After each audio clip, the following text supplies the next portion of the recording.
Welcome to the Mavs Fans for Life podcast. I am Landon Thomas. I'm joined by my co-host Shahnavaz Makhani. This episode, we will be talking about Josh Green's start to the season after getting that extension, getting the bag, and then also Dereck Lively's impact. A lot of players and the coach are talking about Dereck Lively missing last game and just the impact that he has on this team defensively. And that really is a perfect segue to our last topic, the points in the paint. Even with Dereck Lively, the points in the paint are bad. Not good. So, yeah. So, Shahnavaz, speaking of just starting off, not good. Well, first, let's get into Josh Green. I mean, I want to get your thoughts on how he's played so far. He's averaging 7.8 points per game, 2.5 rebounds, 1.9 assists, 44% from the field, and he's shooting 40.7 from 3-point behind the arc. But what is your thoughts on what you've seen from him early in this season? It's a little concerning, I think, just from a minutes perspective. I think we, when Josh Green signed that extension, I think it kind of, in our minds as fans, thought, I think we thought, okay, he's going to be in the starting lineup, right? And then you hear it's Dereck Jones Jr. And was that a one-off thing? Was it, was that going to change anytime soon? And it didn't. I think a lot of that is attributed to the fact that Dereck Jones Jr. has played fairly well. I think better than we expected. Yeah. Team is 6-2, right? I mean, if it ain't broke, don't fix it, right? Like it's clearly working.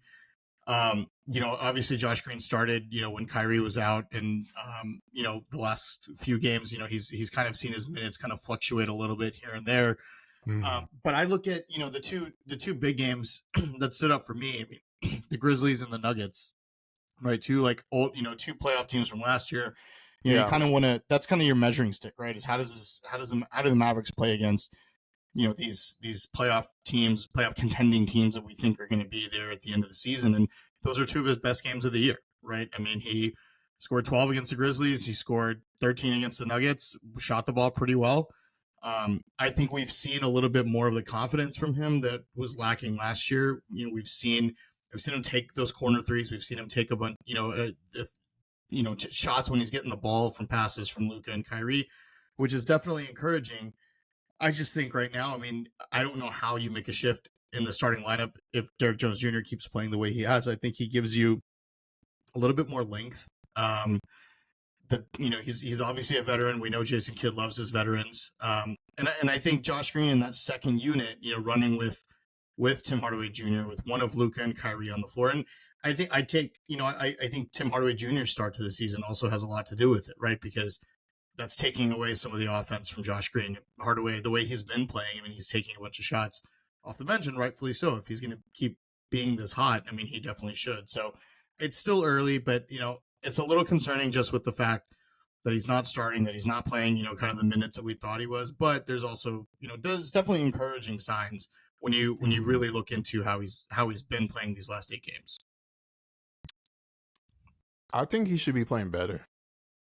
That's fair.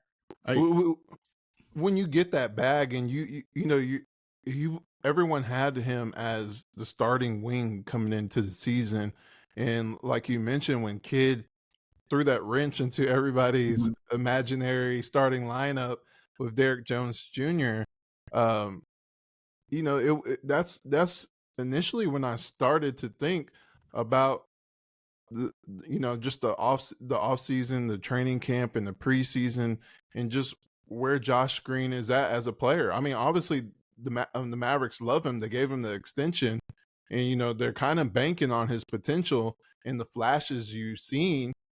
But I mean, what is Josh Green? Is he, like you said, is he a good fit on that second unit when you do have Jaden Hardy and you have Tim Hardaway Jr., two potent offensive players, and you need someone who can balance it out as well.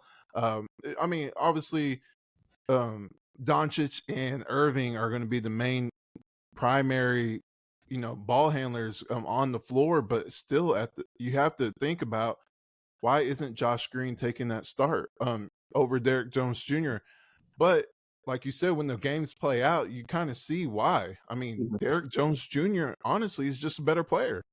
Right Right now, now, yeah, at this point, he's a better absolutely. player. And he's in the one flaw that he had was his 3-point shooting. And then this season so far, it's early in the season, but he's shooting 38.7% from the 3-point line. I mean, he's obviously going to start for a long period of time unless they bring in someone outside of the organization.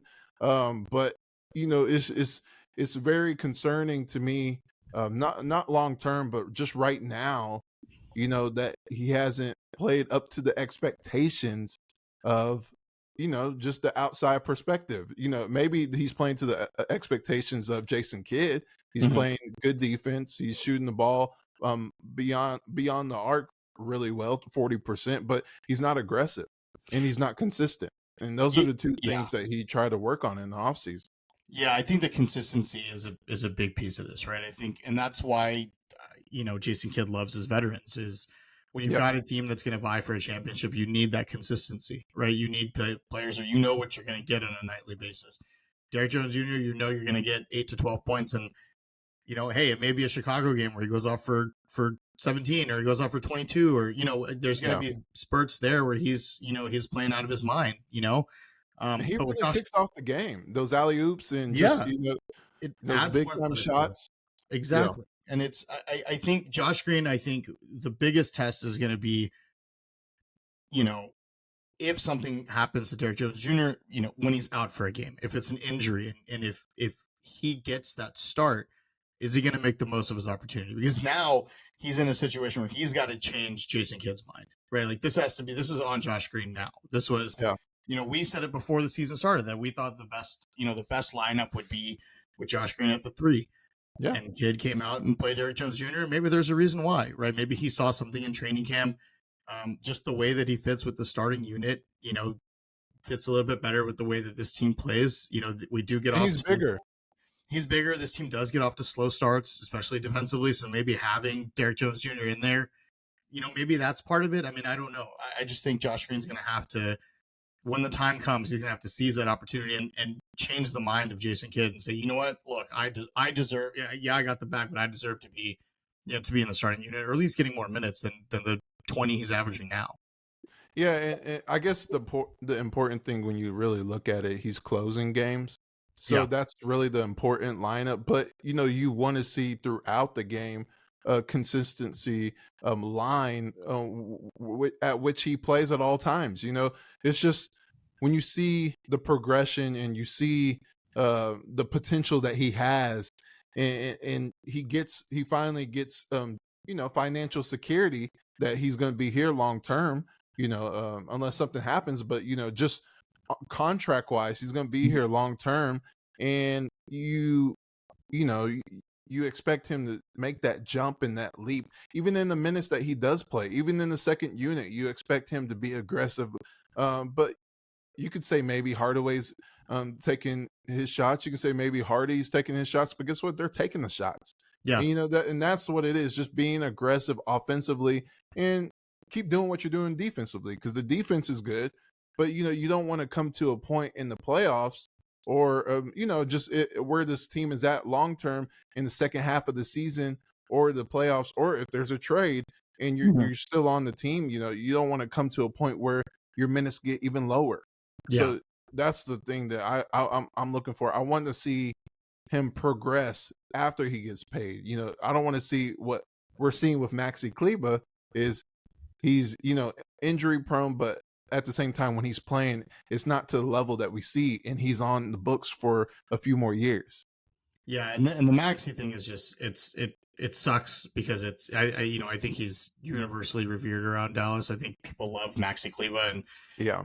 obviously same hometown as Dirk, and I think there's that connection. It feels like he's been, with the team forever. Yeah. It's hard when you're in your 30s and you tear your hamstring, right? You come back and you're not the same player, right? I think it's still bothering him. I don't think he looks the same.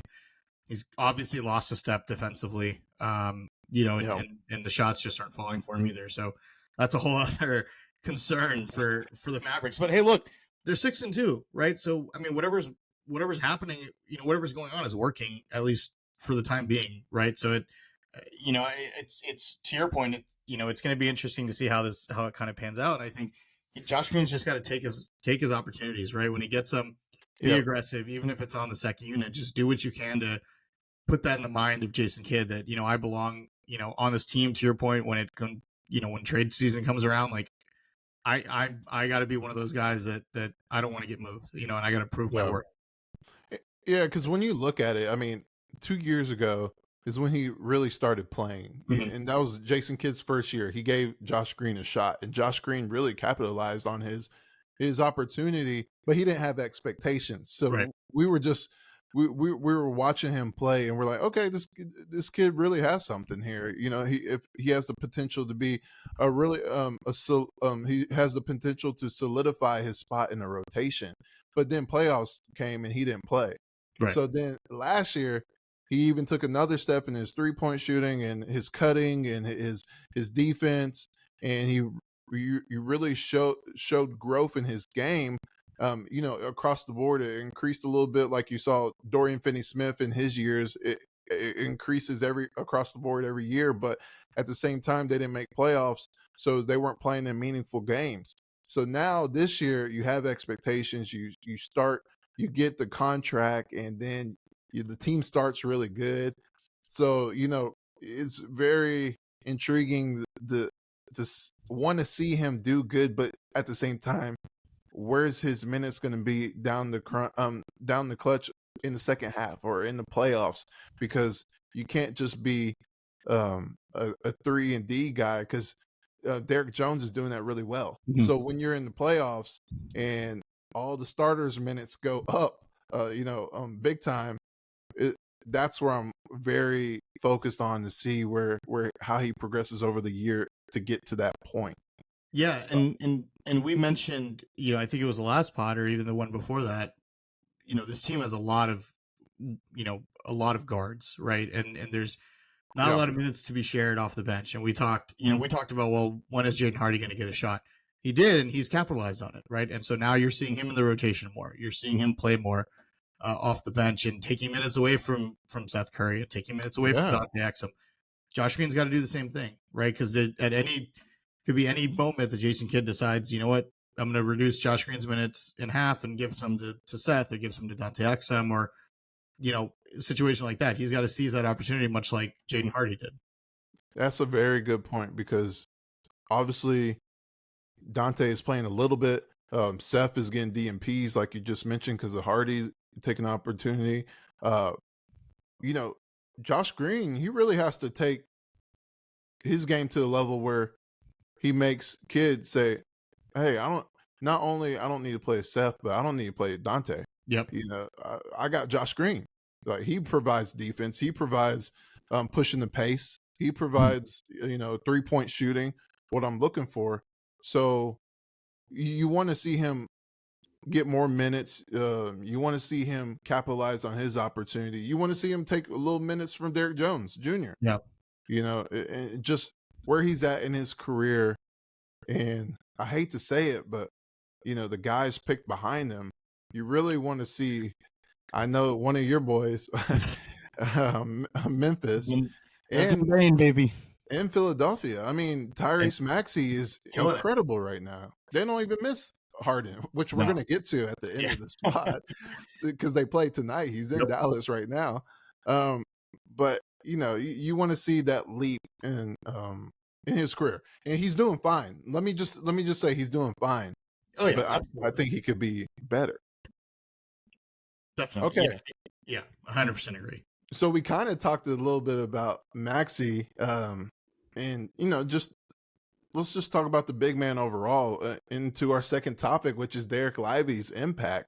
And his impact, we kind of saw more of it when he wasn't even in the arena.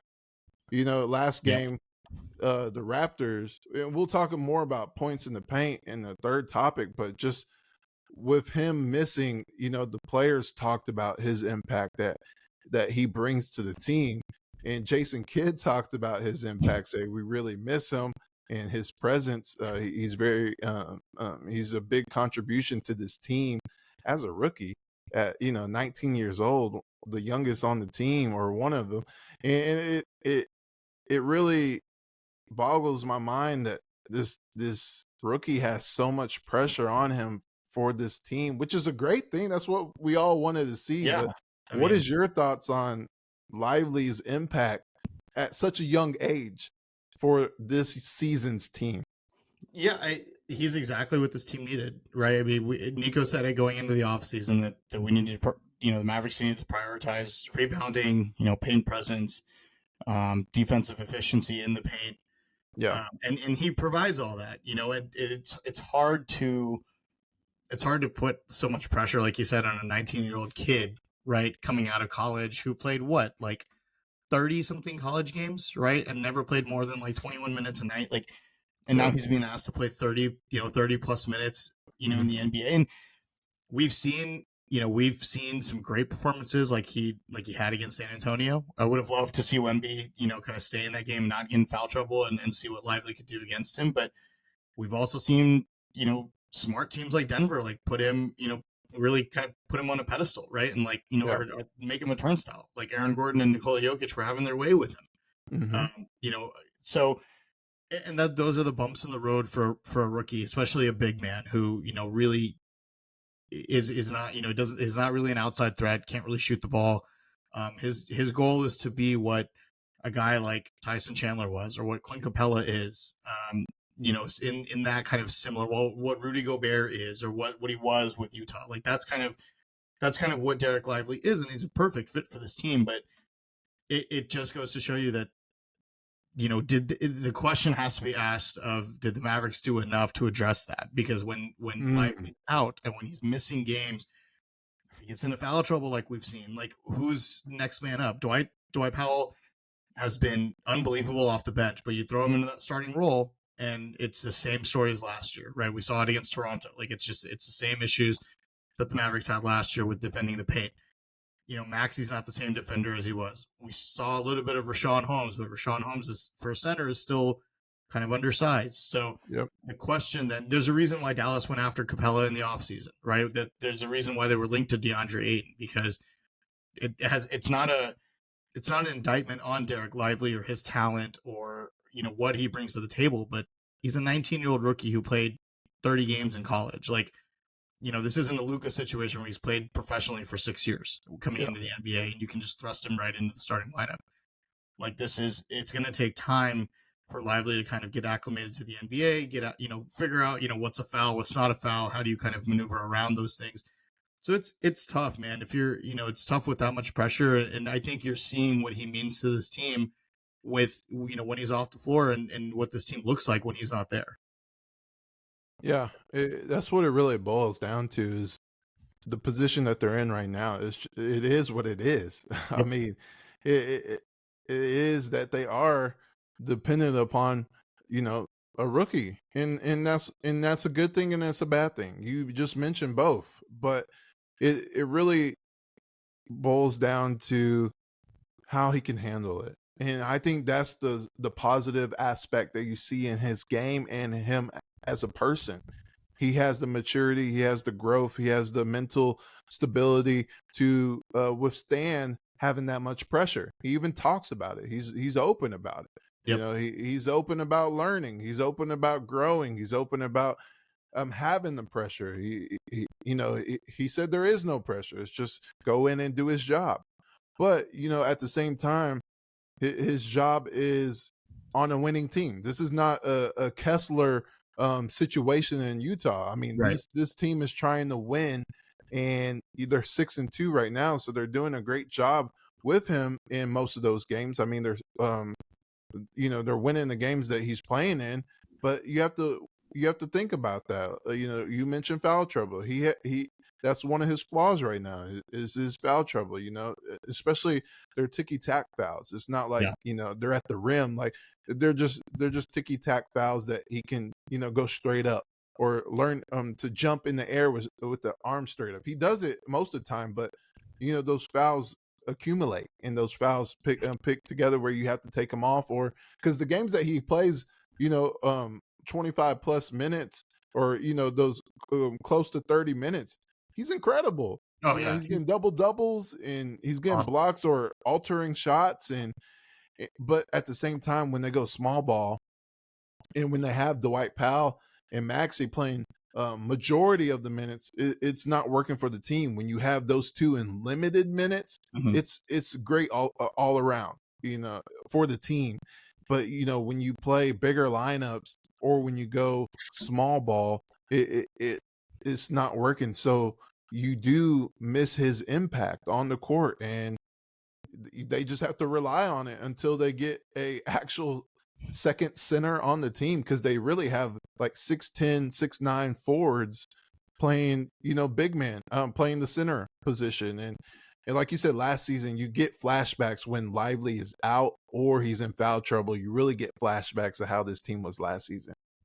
Yeah, and I don't even know if it's necessarily a second center. Like I don't, the whole Capella and Aiton thing over the summer. I mean, I wasn't a big fan of that talk just because Yeah, you don't want to stunt the development of Dereck Lively, right? Like how if you get a guy like DeAndre Ayton who's under contract the next 4 years, well, when is Lively going to play? Like unless you're planning that's on true. Yeah, unless you're going to flip Ayton the next year, like it didn't make sense at the time, right? yeah, I'd rather give the keys to Dereck Lively and let him learn on the job, but you brought up something really interesting is when teams go small ball, right? Or they start, you play against switch heavy teams, like Chicago did, or even like Denver did, right? Like yep, you kind of saw the areas where Dereck Lively needs to improve, and the Mavericks, it seemed like, need somebody who, like an Aaron Gordon type who can, come in off the bench and defend multiple positions. Because Lively, really, you can't ask him to guard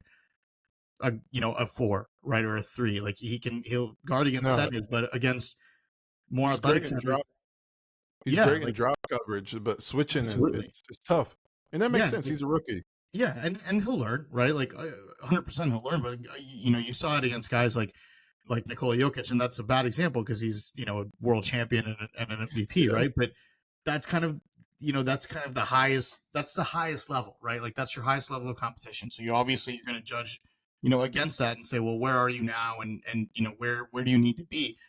yeah, So maybe it's just another, like, you know in the same mold of a Maxi or a Dwight, like a guy, like, guys that can kind of switch and defend multiple positions, have a little bit more athletic ability, but just not those two, right? Because we've seen what that team looks like with the Dwight and with the Maxi starting, and we talked about Maxi struggles now, so it'll be interesting to see kind of how this shapes out, going into, as the season kind of progresses. But I've liked what I've seen so far from Dereck Lively. I mean, I think he was a great pick. It was exactly the right pick that the Mavericks needed to make. There was talk at the time of Cason Wallace or Anthony Black, and different guards that you could have plugged into this lineup. But when you're such a guard heavy team, like, you needed somebody to protect the paint, and he was, other than Victor Wembanyama, he was probably the best center in the draft. yeah, and it's the potential is, even Luca said it. I was gonna say it, but Luca said it. He Mhm. said the ceiling for this guy is so big. I Yeah. mean, those are big words. You know, he doesn't say that for Hardy. He doesn't say that for Omax. Like he, when your star player, not just star player on the Mavs, like he's a top 5 player in the league, top 3 Mhm. right now. And he's saying those words, those are powerful words, that the ceiling for him is so big. And we're going to miss him any games that he misses. And this is a rookie. I mean, your star players, Kyrie said it, Jason, the head coach, said it. And he, over the course of the season, I think he will get better at the topics that you brought up. And over the course of his career, the next few years at least, Mhm. I think he will strive in it. Just off the IQ and the just the experience that he garnishes when he is going through these games. And it's just, they need another. I just feel like they need another, not a starting caliber like the like Aiton and Capella, but they just need another big. Yeah, I agree. And Maxi and Powell, they're great when you have them in limited minutes, Mhm. and they're able to cover more fluidity against other teams' positions. But it would be great to just have a guy like how the Clippers, even though he's hurt, but just to have a guy like Plumlee, Yeah, or the Spurs have a guy like Collins, just someone yeah, that could play center and plug in there, because you do play a lot of centers who are pretty big, and the Mavs. Lively's like the only guy above 7 feet on the team. yeah. So, I mean, Chris Boucher is another guy. I know we just saw him in oh yeah, Toronto. Like that's a guy in my mind that's like he kind of fits that hybrid role, right? Like he can play yeah. center, he can play the four, he can switch on defense. Like that's kind of if you're the Mavericks, like that's kind of what you're hoping for going forward is to find If a it guy like that. if his GM didn't play King's ransom on every single player on his team, that would be that would be a perfect fit for a backup center. Every single player on that team, you gotta throw your whole franchise to get. Messiah's that guy's Gosh, a hard GM to deal with. man, ever since that Kawhi trade, man, He's salty. He's like, I'm not doing this again. No way. I'm winning every single I got trade. I'm not, fleeced for once. It's never happening again. like, shouldn't you get some draft picks and Seriously. build around Scotty? I mean, Yeah, man, I would. Man, I was shocked when they didn't trade. They didn't just blow it up over the summer. I was yeah, surprised Pascal they and brought everyone back. OG. I mean, Gary Trent Jr. Like, you guys, and this Yeah, is and this is like the Siakam. perfect time for them to actually get the highest assets they can Yeah, before they hit free agency. And what if they leave? yeah. I mean, Especially when you lost Van Vliet. Like who's I don't even know who they're running at the point now. Like I don't even. It's just yeah. I was shocked, but it is Masai Ujiri. Schroeder, Oh, that's right. They had Dennis but Schroeder. he's not like he's He's he's not. he's a plug-in player, you Yeah, know. yeah. He's but it's Masai Ujiri, right? I mean, he got fleeced once, and now he's going to sit back and he's going to wait. And I wouldn't be surprised if he gets max value. For a guy like OG, I think he easily he can get a um, Exactly. Get pretty some big young haul for him. pieces and picks. Yeah. Oh, easily. Yeah. 'Cause the only young player, I mean, OG, he's entering his prime, but like the only young player really that's playing is Scotty Barnes. I Yeah. mean, Grady Dick doesn't even play. Yeah. So Which, didn't they draft him like seventh or something? that's Like what I'm like saying. top 10 Like, this pick? is Like top pick. they're not even using him. So I'm like, all right, that's fine. Go for it. Yeah. So speaking of Boucher, it just that kind of leads us into our, Oh our boy. last topic before we just preview tonight. But uh, the points in the paint, it's been horrible. Even with Lively, Yeah. Lively helps a little bit, but the points in the paint have really been bad. The Mavs are second in the league and giving up the most points in the paint. I mean, two of the games, the Raptors and the Hornets, they gave up 72, which was like 30 over their average for points in the paint. So teams are starting to figure out, go in the lane if you want to beat the Mavericks. And they're 6-2, so they're doing well so far, but we'll see how tonight goes and the games coming up. So what's your thoughts on these opposing teams and the Mavericks just giving up all these points in the paint? Yeah, I think a lot of it, and I've the more and more I watch Mavericks games or even watch highlights if I miss a game or go back and watch the replay, the more and more I've seen the Mavericks are really bad in transition. Like transition defense is Yes. Yeah. awful. Like it's just and it's not because Luka's complaining. It's not anything with respect to athleticism. I just think this team we know is gonna take a lot of threes, right? And it just seems that when those are popping off the rim and these teams are getting a head start, and you're seeing a lot. I mean, it's an easy bucket, right, to drive to the lane when you've got a 3-on-4 or 5-on-3 or whatever the case is. Yeah. So I think that's a big problem that adds to it. Lively being out. I mean, you talked about it with Toronto, especially a couple days ago. They abused Dallas in the paint. I mean, Dallas really didn't have a great low post defender. I mean, Grant Williams is a really good on ball defender, but Yeah. he is somewhat undersized, if you will, at the four. Like he can't defend, the traditional kind of back to the basket, fours. Yeah. Like a Chris Boucher guy that really doesn't shoot well. So I think it's just a really kind of weird matchup, for Dallas in that scenario. And then of course you talk about Powell and Cleveland. It's like you really can't trust them defensively either. So Pascal without, was yeah, going to work. oh my God, yeah. Siakam feasted. Like, Yeah. and look, I said it before, I'll give Powell credit because I think his role off the bench has been really good. Like he's been Yeah. really good off the bench, but plug him into the starting lineup and it's the same situation as last year. And the hope is as if Lively, once he's back healthy, thankfully it's a non-COVID related illness. If he's, once he comes back in the next game or two, we'll see, if he's playing tonight. Um, but once he comes back, I feel like that's gonna hopefully kind of alleviate some of this. But the Yeah. Mavericks just have to be better in transition. Like transition defense is, I think, one of the biggest issues for this team, and that it gives up to easy shots. And we saw even Dallas, like the same can be said for their opponents, right? Like we saw against the Magic, like Luka and Kyrie in transition, right? The back-to-back dagger threes that they had against Orlando, like that. That's what happens to every team. So you just have to, you have to be able to, as a team, get back on defense and try to play that, play the angles well, to where you're not giving up easy cuts to the basket when it's a kind of 5-on-3, 5-on-4 situation. Yeah, you brought up the main 2 points for the reason that they are giving up so many points in the paint, fast break and half court, but it's just about will. Mm-hmm. It's sometimes even if you're missing Lively or even if Lively's playing, like still he has some lapses sometimes as well. So he's growing. So it really boils down to not just the big man. We already talked about them, but it also boils down to the perimeter players in the forwards as well on this team. It has to be a collective effort. If you're still growing defensively as a team, as at this point they're the 7th worst defensive rating. It's you really have to collectively come together as a team and not just say Lively, Kleba, Powell, even Holmes. If one of those top 3 big men are out, you really have to come together and play as a team because they're one of the worst rebounding teams still, Yep. and they're one of the worst defensive teams still.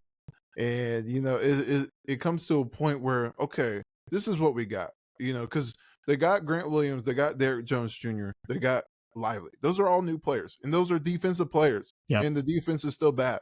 So, like you said, they could be good individually, or they can be good in drop coverage. They can be good on switches, but fast break and when you're in half court, you got to cover the paint, or you got to get back on fast break. Like you have to come together as a team and say, okay, let's play better because they're good on offense and the half court offense is the best in the league, but there's 2 sides of the court, and Yeah. that's Yeah.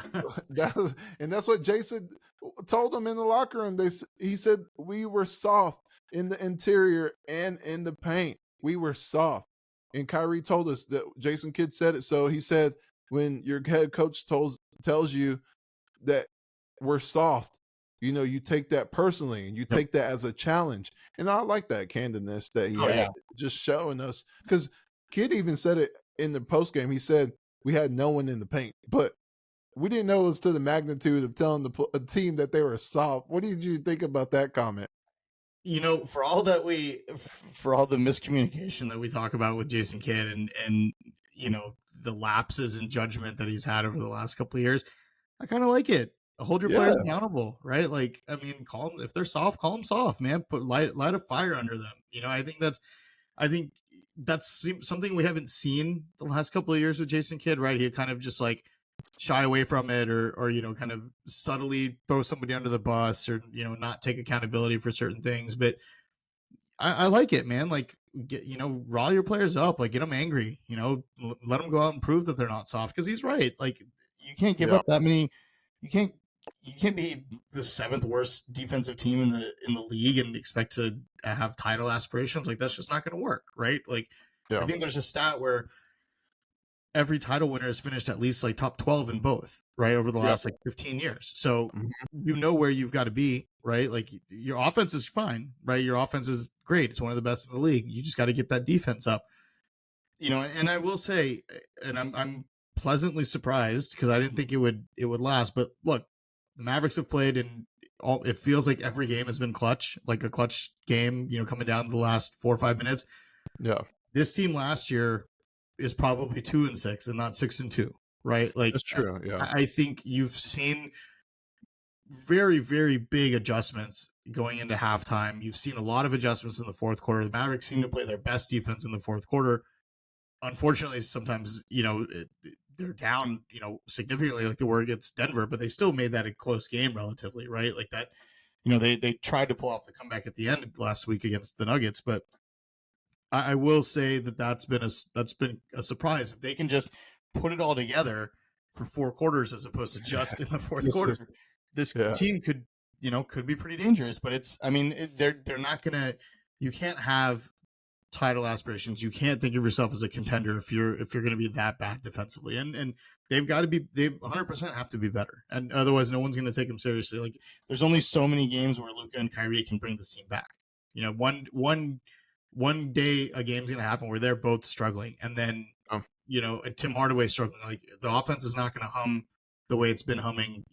These first couple weeks of the season. So they've got to get much better on the defensive end if they're going to make any noise in the postseason. yeah, and that's how you beat good teams. Mm-hmm. They're able to get by now, but when you play good teams on a consistent basis, you gotta have your defense win you a couple games. Like you said, when you're going cold on offense. And I like Jason Kidd telling that they're soft. I Yeah. mean, if you told me I'm soft, I'm the next podcast. I'm There coming you in go. ready. Explain it. There you go. I'm bringing stats. I'm bringing quotes. I'm bringing the whole Bible of There basketball you go. in the podcast. So you take it personally and you be better. And that's what it really boils down to. Because even if you told me that we have the trust, we have that bond, and that's what you're seeing with this team. Like, we have the ability to say that. Like, no one's Yeah. going to get mad if we say that. It's just players talking to players that like each other. And that's what it really boils down to: accountability and trust. And that's what you've seen those two words being shown in the early course of this season, like you said, because last season this team would be 2-6, maybe Absolutely. maybe 0-8, but it's really boils down to trust and accountability. This team has those moments where they can really open up and say what's going wrong with this team, and fix it and move on, as men, and move on Yep. and fix it, or be better at it. And I like that Kid is showing old school mentality, but in a modern way, making sure that there's trust and accountability amongst the team. Okay, now I can be, now I can bring my self into it and be real, because this team believes that we can win. This team believes in each other. This team actually believes in me as the coach and the leader of this team. So y'all are soft. Yeah. Now let's next game, let's figure it out. Let's see what happens tonight. Yeah. And I think Kid, and it may be still too early to tell, but I think there's more leadership on this team than we've seen in years past. I Yeah, think Luka's taken a big step forward, as a leader. Grant Williams adds a lot, but Kyrie, man, like, Kyrie has been kind of like behind the scenes, like the unsung hero from a leadership perspective, yeah, for this team. And I think it's awesome to see, for all the hate and flack that he gets, for being, for his personality and the way he's left certain teams. I think you can really tell how, that he's comfortable and that he enjoys and appreciates being part of this team, this organization. And he's taken on, as a veteran, that kind of leadership role, as a guy who's won a title, who's been through the ringer before, who's seen, a lot that the NBA has to offer. He's kind of taken that on his shoulders to be, that kind of presence, for them. And I think that's awesome. And I think Kid is, doesn't feel the stress of having to kind of juggle both as like head coach and leader now. I think he can kind of sit back and focus on, just running the day-to-day team. yeah. And it's not just words. Right. You're actually seeing it every time out, or even clutch moments, or when the team's playing horrible. He's still clapping. He's still going to talk to his teammates. He's still smiling, like, "Hey, it's going to be okay." Because he even said that was his mission this season, to be one of the leaders where the teammates can look to him and show that it's going to be okay, no matter what. Because we saw one of the clips where Josh Green, he misses a three and he kind of gets on himself like, dang, I should have made that. Yeah. And Kyrie just clapped his hands. He went up to him and said, it's okay, make the next one. Yeah. And that's what you really need as a team. And then also we got to point out Markieff Morris. Yep. Jason Kidd mentioned his name as one of the calming presence and bringing the team together during half times and during the game. And that's what you really want as well, because he's kind of playing the Theo Pinson role. Just stay ready when your name's called, but he has the actual experience. He has the Yeah. veteran, so Another many guy years who's on his been in the belt. league for a long time. He's Yeah. played with a lot of different players. He's been around on a bunch of teams. He's seen a lot of what the NBA has to offer. So that's another. You're absolutely right. That's another big piece. Even though he doesn't play, but he's kind of that bench leader, kind of what a Udonis Haslem was to Yeah. Miami in his later years, right? What Iguodala was kind of at the end of his career. Not playing much, but that kind of calming presence. The veteran leader on your bench that everyone can kind of look towards. Yeah, because he has a connection with Kyrie. He has a Yep. connection with Jason Kidd, Jared Dudley, some of the staff, and obviously the players, but just a real connection and real bond. So we talked about a little bit with this pod, and we'll get to these last words. But the Clippers play tonight, Yep. and it's the in-season tournament home debut for the Dallas Mavericks. We won't see the court tonight, which is such a bummer. It's unfortunate. Before we even get to the Clippers and that chaos with James Harden come in, Oh, they're 0-2 since the trade.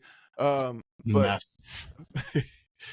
what is your thoughts on just because I email I messaged Mark Cuban and I asked him, I asked him to confirm, and then I also asked him what were the issues and what's his thoughts on the court Mhm. missing, and this is your in season tournament home debut, and he said he doesn't know what the issues were specifically, and he doesn't care. So I was I Fair. was like, okay, I mean, I guess that's fair, but at the same time, like, because the past few seasons they've been having issues with the city courts, like it wasn't ready on time, or they Yeah. don't even, one year they didn't even use it. So I Yeah, you mean, get to see the green court with the green city. That was a bummer, yeah. man. I What miss. is your thoughts on that? What was your thoughts on not having the court tonight, and then also the Clippers coming? Yeah, it's unfortunate because I mean that's the kind of the whole purpose, right, of this like in season tournament thing is the And new they had one of jerseys the and the best ones. courts. Like that's I don't know what the issue was. I read something that it was like some sort of error with, or they couldn't get it turned around in time. I don't know. It's whatever the case is. It's a bummer because some of these courts are atrocious and just Yeah, terrible to look at. So I was kind of hoping that this one would, kind of calm the eyes a little bit and be, especially on a big game like this, against the Clippers. But hey, you know what? It's okay. If Cuban doesn't care, then why do we care, right? As long as we yeah, got the jerseys, let's rock those out. Let's see how those look. And hopefully by the next iteration of this, we'll have the court ready. I think Cuban's got a little bit of time to get his whatever errors yeah, there are. He's got some time to get those fixed. yeah. And then the Clippers come to town, so they are in town. They play tonight. Yep. What are your thoughts on the James Harden trade, and what do you look forward to seeing during this game? So I on the trade itself, I thought it was a mistake. I mean, the Clippers were playing extremely well before James Harden trade. Like I think you know you saw Westbrook kind of finally fit in, for what feels like the first time in a long time. He was playing really well. Paul George is having like the best season he's had in like 5-6 years, and Kawhi has been Kawhi. It seems like for the first couple of weeks of the season, and you throw Harden in there, and it's like, The all right, system. like, yeah, he is the system, right? Who's taking the shots in the fourth quarter? Like what? And I don't know if they just made the trade because they're opening up the new arena. Kawhi and Paul George are free agents after this year. Yeah, Like, are they worried that they're going to leave? And so and I mean, Harden's a free agent too, right? So are you looking at signing two of them after this season? Are you looking at retaining all three of them? Is it because it's you've got, like I said, the new arena? I don't know why you would want to bring in a guy like that into your team. Like it doesn't make sense to me. I think the Philly fit I think was great, and the funniest thing is now you see how Philly's playing without him. They're just balling out. Like they've unleashed Tyrese Maxey, and Embiid's having another great year without James Harden. Yeah. And then you see what And happens then when now they have role players. yeah. Now The you like Clippers role players. it doesn't make sense, and I think the trade itself was just it was just bad for business for the NBA. And when you look at it from, I understand we're in a player empowerment era and players can demand out when they want. We saw Kyrie do it. We saw Kevin Durant do it last year. Um, but I mean, to say like, hey, I've got one destiny, like I give props to Portland, right? Because Dame said I only want to go to Miami, and they looked around and said we're going to take the best deal possible, right? I hats off to them. But Philly, man, like he wanted to go to the Clippers. You could trade him anywhere. The problem is I don't think anybody wanted him, right? And I think this was just kind of Steve Ballmer saying, you know what, I got to put butts in the seats, and people, LeBron's back again, and the Lakers are getting all this hype. Like, let's just, let me see what I can do. But I think it's a mistake. We'll see how it pans out throughout the rest of the year. What I'm looking for tonight is a vintage Luka versus Clippers game. I mean, we know the history of Luka playing against the Clippers, and all the playoff failures the Mavericks have had Is that against them. aura still there? It's yeah. Has it, I think it always is going to be there. mm, Yeah, I think Luka's always going to hold some sort of grudge against them, just because, right? It adds to the storylines, and yeah. But I want to see, hopefully Lively plays.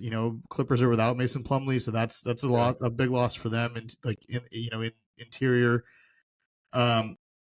And Mavericks just have to do the job. I mean, this is a winnable game for them, right? The Clippers seem like they're in shambles. They don't really know kind of what their offense is right now, and they're still integrating James Harden. So this should be a winnable game for Dallas. Luka, hopefully, he's been lights out. I mean, his 3-point shooting is the best it's ever been.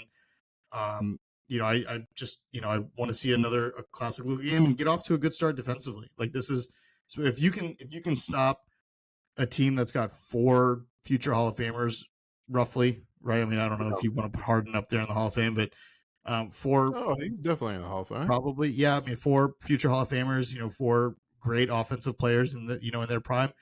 This is the way to get your defense back on track and build some confidence. Yeah, honestly, there's only one basketball. I mean, it's cliche to say that, but there really is. And they have, like you said, they had 3 guys who were clicking really well. And you had the role players, and you had the big man.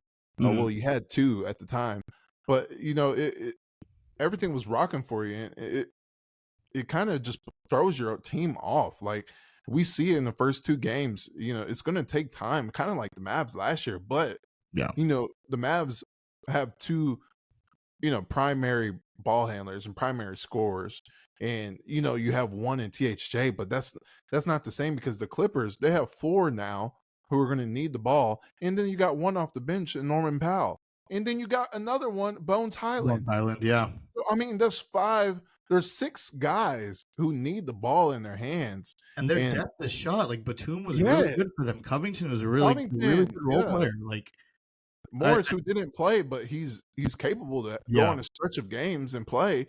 I mean, you're giving the Sixers all your role players, and who plays the backup 5 for that team? I mean, now, because even not Plumlee, if a team plays small, you could throw Covington, you could throw Batum at a small ball 5, kind of like Derrick Jones does for the Mavs. But now you don't even have a backup 5 or forwards who can play bigger. It's gonna be interesting for them. Yeah, I mean, I don't think it's gonna work. I mean, I may be wrong. If anybody can make it work, it's Ty Lue. I mean, Ty Lue's a great coach. So that's true. Yeah. If there's anyone who can make it work, it's him. Yeah. It is still early. It's only 2 games, but you're asking a lot of sacrifice from guys that are trying to get paid after the season. So, I think that's something that we're not thinking about when it comes to the Clippers. Is all 3 of these guys are free agents after this year. So, who's trying to secure the bag? This is going to be the last deal, probably for all of them, right? They're all mid-30s. Like this is the last long-term contract they're going to get. So, I don't know. It's gonna be a wild ride for sure. Yeah, and if there's one person who can fork the bill, it's Ballmer for sure. Definitely. But you kind of just set up tonight. So I mean, it's Harden's 3rd game with this team. They're 0-2, so they want to put on a performance. the Mavericks are, they just came off a game where the Raptors put 72 in the paint. So, and the head coach calls them soft. So they're going to want to put on a performance.